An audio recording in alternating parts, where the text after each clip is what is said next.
Hi, and welcome to my creation of Robin's Booby. This was a commission piece that I created for a friend of mine who went to the Galapagos Islands. And I just had such a blast creating this guy because he has so much personality.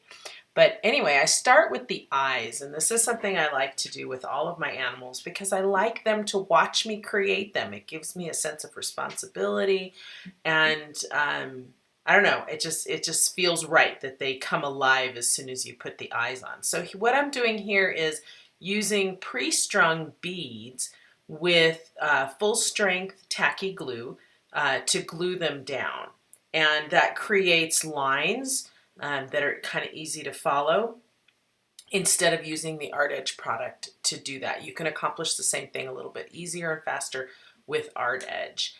Here I'm using my scooper to fill in the various areas, and you can see how those kind of turned out.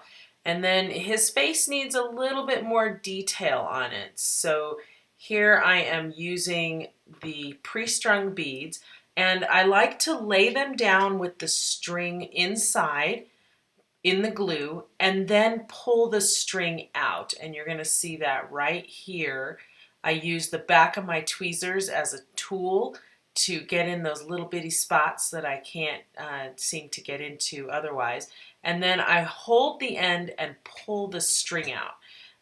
One of the reasons I pull that string out is because it will change the color of the bead.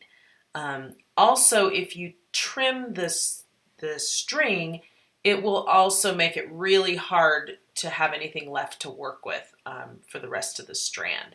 So there's a few reasons why I've learned that it's just easier to pull that string out.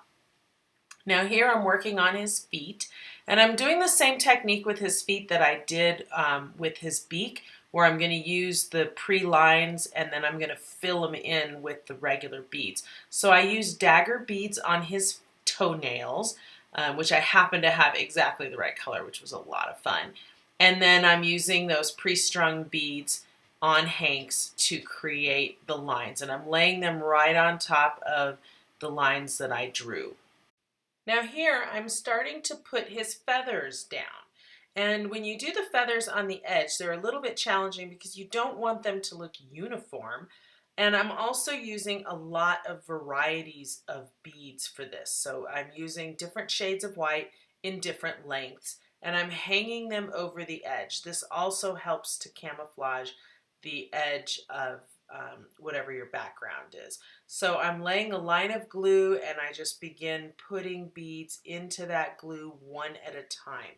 Now these beads are not super long, so I'm using regular Aleene's tacky glue because it doesn't need to be super thick.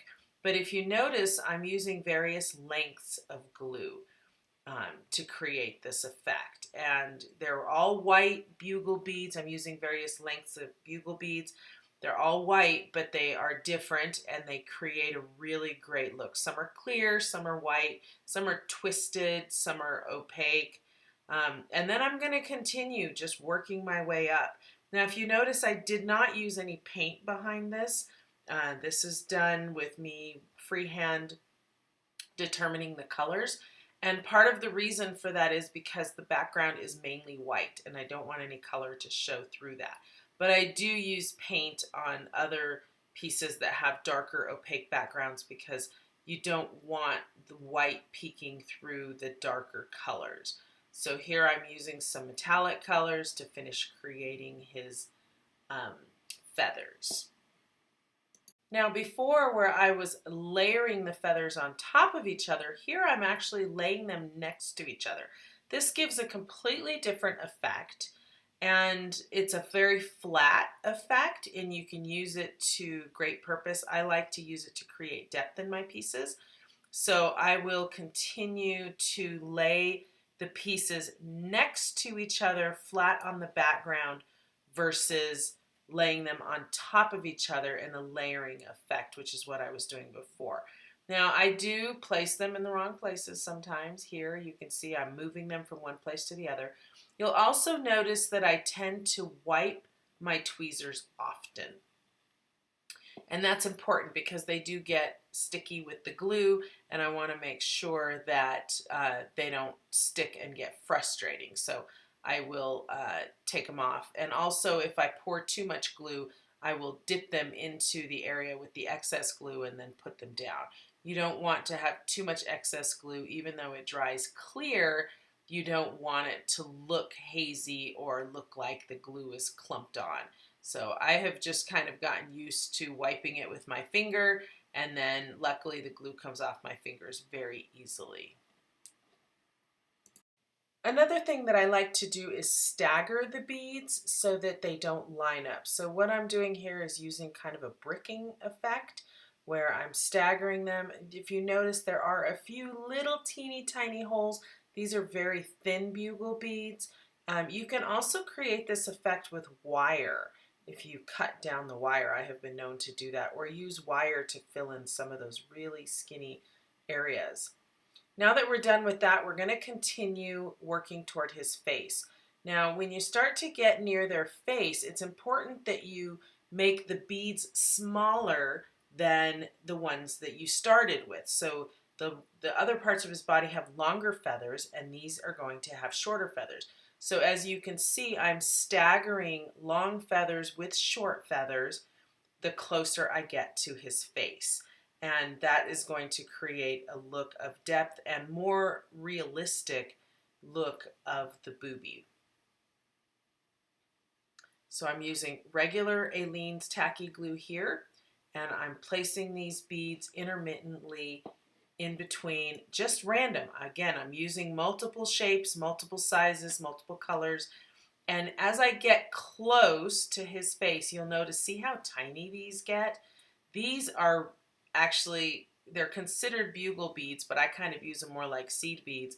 And they still continue with the layering effect. You can see how I'm laying them kind of on top of each other and getting them so that they still look like feathers, but it's a longer process. I find that the face and around the face actually takes me just as long as most of the rest of the body because the scale of the beads is different.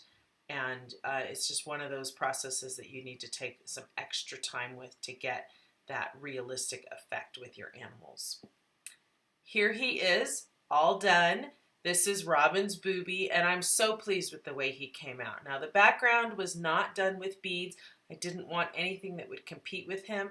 He was created on a repurposed piece of wood that I made beautiful and reclaimed for Robin's Booby. I thought it was kind of appropriate because it was a little bit rustic. But here he is with his beautiful blue feet, and I think he came out wonderful. The client was super pleased with it, and he is now living in a wonderful home that I get to visit on a regular basis. So hope you enjoyed this. Have fun. If you enjoyed this video and want to learn more about how to create animals using beads, please visit beadmosaic.com, our website where we sell all the supplies and have all the know-how on how to create bead mosaics.